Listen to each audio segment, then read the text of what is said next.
Hello students, we have studied about these organs in the last lesson and in the previous class also. Do you think they are living or non-living? What do you think about it?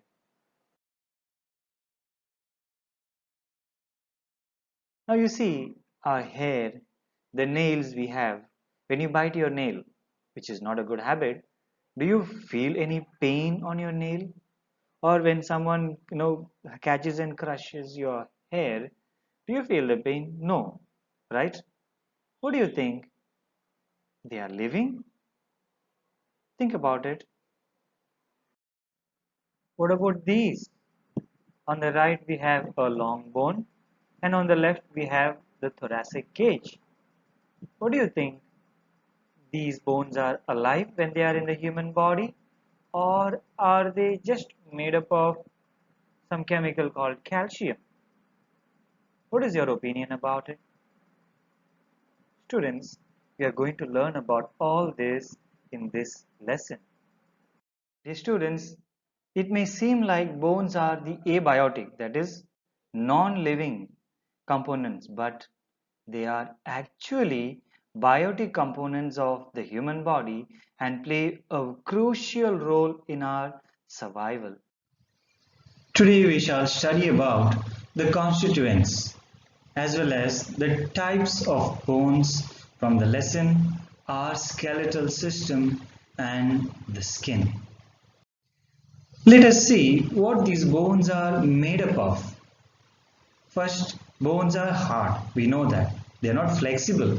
They are made up of bone cells, which are the biotic components of these bones, and other constituents are calcium carbonate and calcium phosphate, which are abiotic components. We are familiar with this calcium.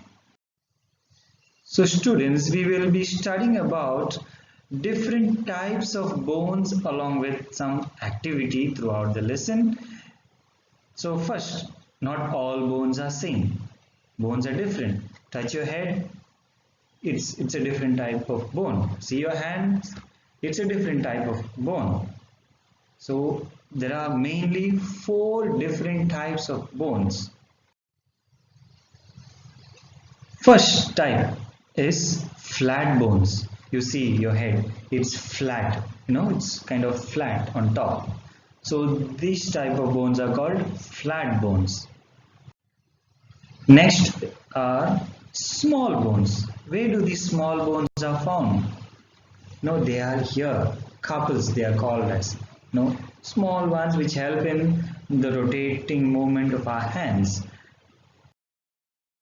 The third type of bone are irregular bones. One of the example is the hip bone, also called as pelvis or pelvic girdle. Of course, we can't feel it from out. This is how it looks. The one you see on the left side of the slide, those wedge-shaped bone, those are an example of irregular bones. The fourth type of bones are long bones. There are few long bones in our body. The longest one is the thigh bone. Between your knees to the hip, there's one single long bone which is called femur. The other long bones are found in our hands. Here, the one that joins our shoulder to the elbow, that is also a long bone in our body called as humerus. So students, we shall do a small activity now. Before that, we saw 4 different types of bones: flat bones, small bones, irregular bones, and long bones. I'm going to give you an example of bone to draw. Anyway, this is going to be the easiest one, that is long bone. We will see how to draw it, and I will ask you to draw and make a cutout of this bone. Are you ready for it? So students, I will show you how to draw this bone. I am using a black pen so that it is clearly visible on the screen. You all must make use of pencil. Okay, so draw a simple bone like this, and making use of a pair of scissors, you can easily cut out. Pay good attention because we are going to use the same drawing a little later in the next activity. I will tell you later about that. So this is how we draw a simple bone, long bone. So we saw about 4 different types of bones and we try to draw one type of bone. You all did that. Now, the human skeletal system can be divided into 2 different parts. One is axial skeleton and the other one is appendicular skeleton. What is axial skeleton? Today we will focus only on the axial skeleton. It includes skull, the rib cage, and the spine. So these are the 3 parts that are included in the axial skeleton. Now it might look a little confusing. Why only these parts? Why not others? We will see that.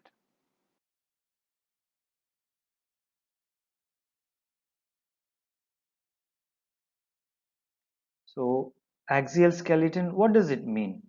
It means they are situated symmetrically along the central axis of the body. You see the skeleton here, those that are highlighted in light blue, that is lying in the central axis of the body, the skull, rib cage, and the spine. This is the central axis, that yellow line.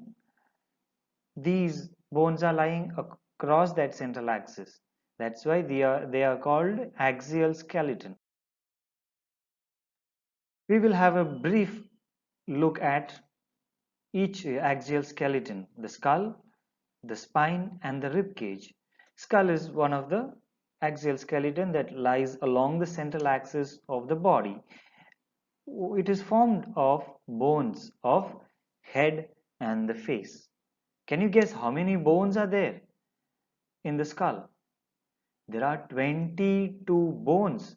The head is made up of 8 bones joined together. But when you touch, it looks like one flat bones. Whereas the face consists of 14 different bones joined together. There is another surprising fact. Only the lower jaw can move.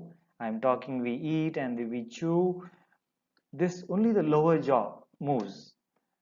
The rest of the bones do not move. We may feel like the upper jaw is also moving when we are talking, but actually it is only the lower one that moves. It protects the important organ, the brain.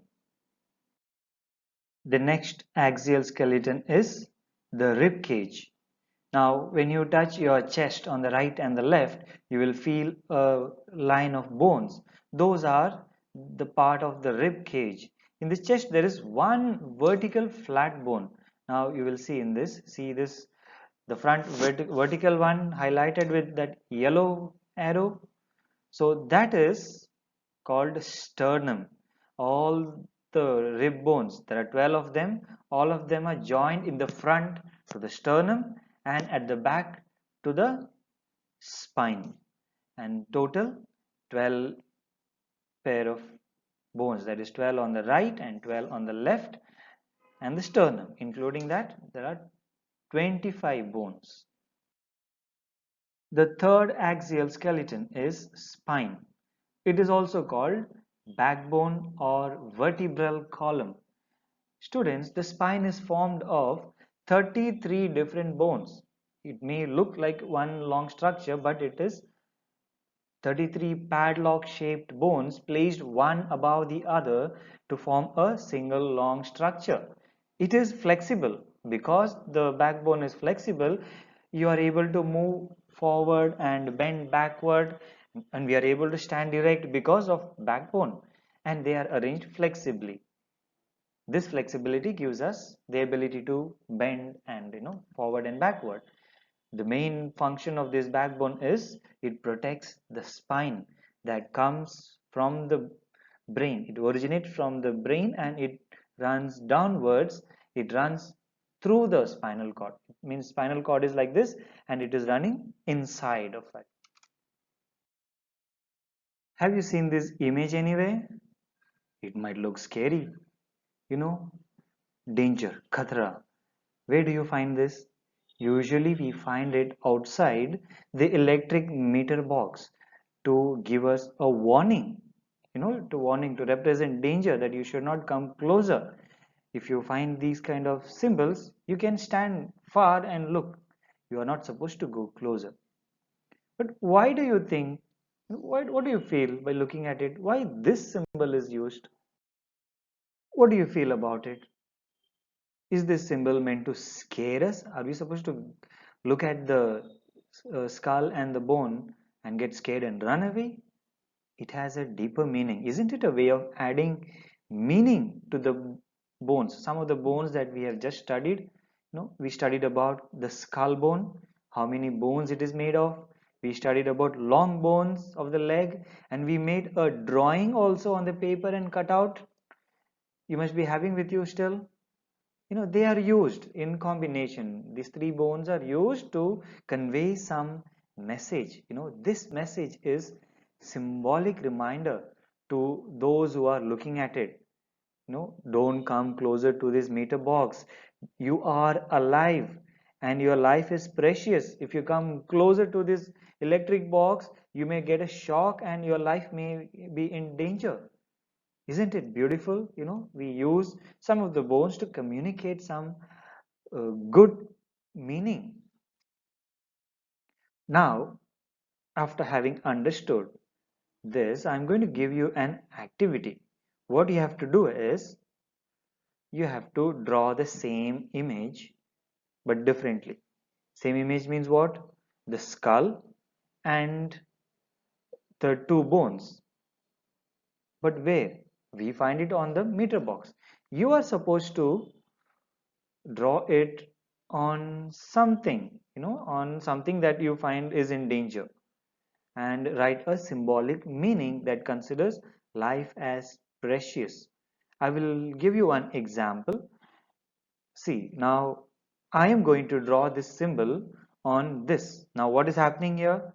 It's a river with good water, but the drainage is mixed up with the good water. Now, the river is in danger.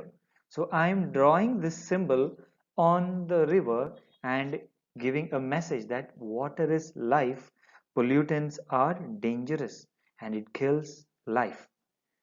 You can also think of something that is in danger, a place or an event or a thing, like for example trees. Trees are in danger, that is being cut.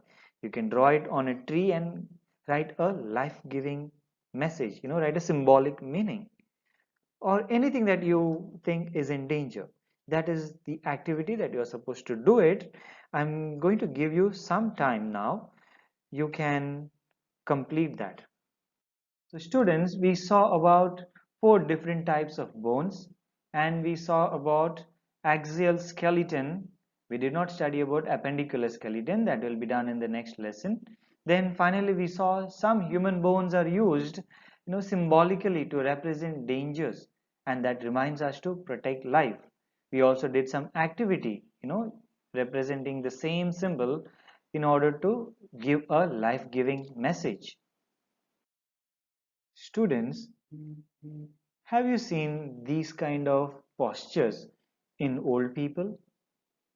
In the cities, we don't get to see much, but in rural areas, in villages, we find many grandmas walking totally bent. They cannot stand straight. All the time they have to walk like this. We see these people, three photos on the slide, they walk like that. Why it is so? Why do we find these kind of old women bent and walking, and why do they look so weak compared to those from the urban areas?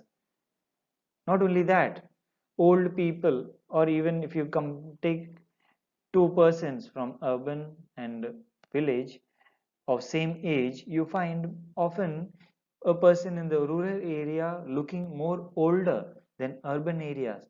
Why it is so? Why do you think? Can you think of some reasons? Is it because of only old age or food? What could be the reason? What do you think? One of the main reasons is maintaining good posture during any activity. It is very important to maintain the good posture, how you are sitting and how long you are bending. I will show you one example from rural area. See here, these two women are working like this in their field for long time, whole day, for weeks altogether. They have to bend down and work for long hours, and it is not good for our skeletal structure, and it in the long run it affects the posture, and it damages permanently. And often what happens, they have to walk like that, how we saw in the previous image. They may be permanently bending, they may not be able to stand erect after some years because of these kind of postures. How important then it is to maintain a good posture during any activity. Are we helping others at least to be aware of how important it is to maintain a good posture while doing any work? Don't think that it is only during farming. Only those who are working on the field, agricultural field, they have to maintain good posture. Even when we are working in the office on computer, we are supposed to maintain good posture. You can't sit like this and bend and work all the time. It exerts pressure on our spine. It's always right and good and helpful for our skeleton when we sit straight on the left. You see that girl is sitting straight and looking at the computer, whereas the one on the right is bending. Immediately it may not affect, but when you are doing that continuously, it is going to affect the posture as well as the skeletal structure. Now, what you would do is you will write down a piece of advice to your elders. Now, it is not going to be same. The elders in your house might work in various positions in various situations. You must understand, speak to your elders at home and try to understand what posture they are maintaining for long hours. Then accordingly you must make them aware of maintaining good posture. Even if they have to bend and work, they must constantly see to it that they are coming out of that posture, standing straight and going back to work. So how would you advise? I want some response from you all. Students, now I'm going to check your activities. I will look at the activities of few of you, not all, just one or two of you. We first, did a drawing of a long bone and we made a cutout of that. Then second, we used the danger sign, that is skull along with two long bones, in X shape, that we, drawing we did along with something or an event or a place and gave our life-giving message. I want to you all to show it to me now. I'm going to look at it now. Are you ready? Let's see. Finally, we have come to the end of the lesson. I am going to give you an assignment, not so difficult. From the internet, you will find out the total number of bones in the human body and learn the names of at least 20 bones. I'm giving you a clue. You have to learn the names of 20 bones, which is almost 10% of the total bones. So in the next class, I will ask your response.